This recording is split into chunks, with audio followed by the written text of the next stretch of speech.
In today's video, I'm going to teach you how to collaborate in Asana projects. We'll walk through how to share an existing project with your teammates so everyone can work together in one place. This is especially useful if you're managing tasks across a team or if you want stakeholders to have visibility into what's going on without sending constant status updates.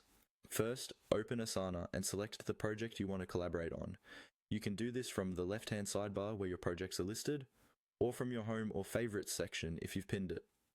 Once you've clicked into the project, make sure you're on the right one by checking the project name and the tasks listed inside.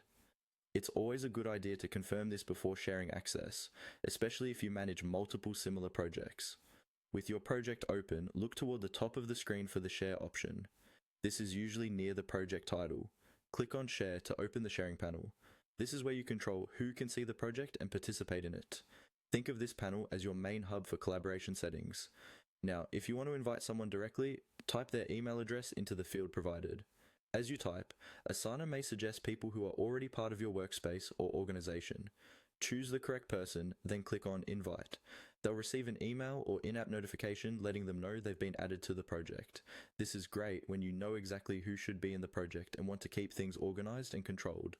When inviting people, it can help to think about their role.